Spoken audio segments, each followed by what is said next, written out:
Hello everybody, Mr. Pizzullo here again, and today this video is going to be for the first and second graders. I spent some time talking about the third and fourth grade and getting the recorder stuff together.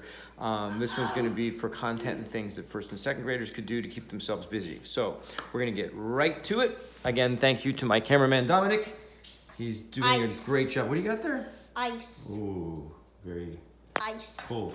All right, so what we're going to do is first log in. Now, I've already created a whole login tutorial, but just in case you didn't get a chance to see that, if this is the first one you're looking at, what I'm going to do is sort of walk you through really quickly the login process so you can kind of see how that works, and hopefully that will be a big help as you're getting ready to go.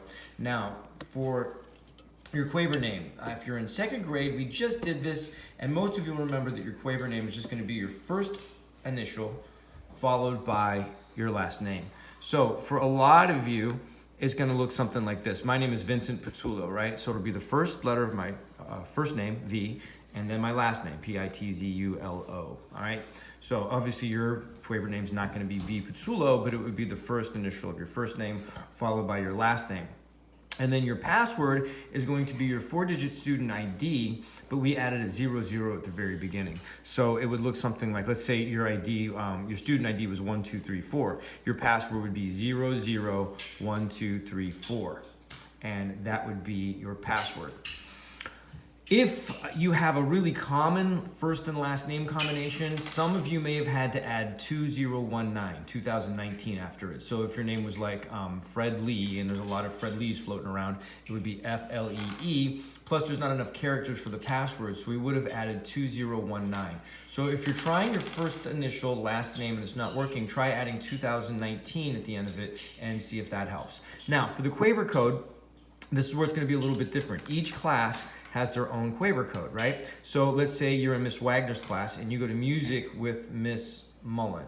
So you would look here and your Quaver code would be 5KY38. So you would put that in down at the bottom where it says my Quaver code. And like I said, for every classroom, that's going to be different. And I'll bring that back up so everybody can see. Miss Papa George and Wagner, that's TPJBU. And none of these are case sensitive. In other words, you could use uppercase letters or lowercase letters and it still work fine. And then for Miss Mullen and Miss Wagner's class, it's 5KY38. So if you're in Miss Wagner or Miss Jones's class, remember those classes are split up. So look for who you go to music with. So like if you're in Miss Jones' class and you go to music with Mrs. Williams, your Quaver code is going to be NQWGU. And if you're in Mrs. Jones' class and you go to music with Mrs. Lyon, that's going to be N6YAK. Okay, so that should get everybody set up. Now, once you get logged in, and I have a different login because I'm going to log in as a student instead of a teacher so you can see exactly what I do. And my login is a little bit different from yours. And what we're going to do is explore Quaver's marvelous world of music. Now, the first thing you'll notice, this is Quaver Street. A lot of you will not go to Quaver Street when you log in. If your device at home is not Flash enabled, that's okay. You can still get to a lot of really cool stuff, and you don't have to use Flash. When Quaver first got started several years ago, Flash was a thing, and since then it's being phased out. As of next year, they won't have any of their stuff running Flash, so that'll be much, much easier for everyone. But if you do not come to Quaver Street right away, where your screen is going to look like is this.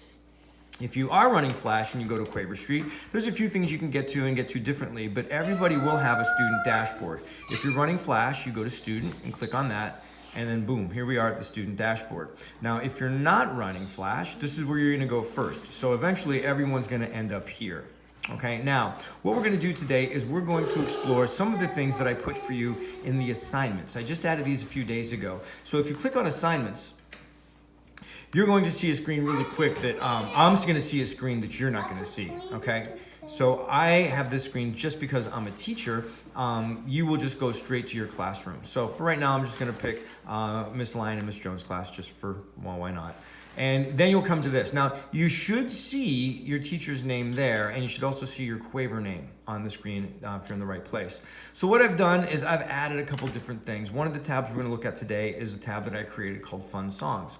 If you click on Fun Songs, you'll see in the instructions, use the next button to go to different songs and have fun. So what I've done is I've put together some of the songs that we've done in class, and what you could do is play or practice those at home. You could sing along, you could just listen to the music, maybe you could have a little brother or big sister join in, maybe you could show your parents what we're working on, but there's a lot of really cool things that you could do once you're in the song feature. Right now, I brought up the song Unique. This was one of the songs that we learned at the beginning of the year. So this is going to give you all of the lyrics. If you look down here, you've got a couple different options. When you click on Mixer, you could take the track or the vocals out of the soundtrack. In other words, you could play this track without hearing the vocals or without hearing the music. So if you want to play your own music along, you could just hear the vocals, or if you want to just focus on the vocals when you're practicing, you can do that. I'm going to play it for you first with everything, and then we can go back and we could use that mixer to change the experience. So I push play.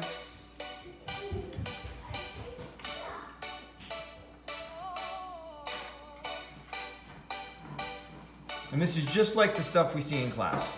Stand up, take a good look in the mirror. Tell me who do you see? Keep your head My toast makes me laugh. All right, so let's say you know the song really, really well and you want to try it on your own without the Quaver voices. I'm going to click on Mixer, and then where it says vocals, I click that and you'll see it's red now. That means we're not going to hear the vocals this time through. We're just going to hear the background music. So let's give it another try. Same music, same pictures, same words, but this time you're going to make the voice. Ready, go. See how that works? Now you could also do it backwards. If you want to change that, I'm going to go to the mixer, I'm going to let the vocals sound, and I'm going to mute the tracks. Now I'm not going to hear any of the music, I'm just going to hear the words. I'll give you the backgrounds too. stand up, take a good look in the mirror. Tell me who do you see? Keep your head up.